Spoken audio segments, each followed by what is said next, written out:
Aprelin 1'inde Sumqayıt şəhərində 3-cü mərtəbədə yaşadığı evin pəncərəsindən yıxılan qız vəfat edib. Doğru Xəbər Azərbaycan bildirir ki, 2010-cu il təvəllüdlü İsayevanın həyatını xilas etmək mümkün olmayıb. O, tibbi yardıma baxmayaraq aprelin 4-ü saat 07 radələrində xəstəxanada ölüb. Qeyd edək ki, hadisədən bir müddət əvvəl Fəxriyyənin anası vəfat edibmiş. O, orta məktəbin 10-cu sinifində təhsil alırdı.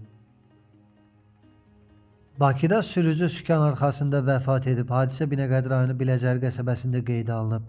Belə ki, Bakı şəhər sakini 1972-ci il təvəllüdlü Ləyaqət Vəliyev Toyota markalı avtomobilini idarə edərkən qəfil alıb pisləşib və həyatını itirib. Onun ürək çatışmazlığından öldüyü açıqlanıb. Hazırda faktla bağlı araşdırma davam etdirilir.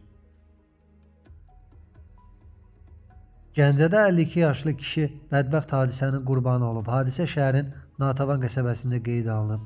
Belə ki, Şəmkir rayon sakini 1974-cü il təvəllüdlü Hafiz İsmailov qəsəbə ərazisində yerləşən fərdi yaşayış evinin çardağında təmir işləri apararkən ehtiyatsızlıqdan hündürlükdən yerə yıxılıb.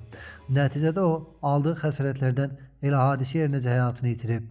Faktla bağlı Gəncə şəhər prokurorluğunda araşdırma işlərinə başlanılıb. Samuqda bıçaqlanma hadisəsi baş verib. Hadisə rayon ərazisində yerləşən çayxanalardan birində qeydə alınıb. İlkin məlumata görə 1992-ci il təvəllüdlü Royal Yolçiyev bıçaq yarası ilə Gəncədə yerləşən xəstəxanalardan birinə gətirilib. Onun vəziyyəti kafidir. Hadisə yerinə polis əməkdaşları cəlb olunub. Faktla bağlı araşdırma işlərinə başlanılıb. Əlavə məlumatlar veriləcək.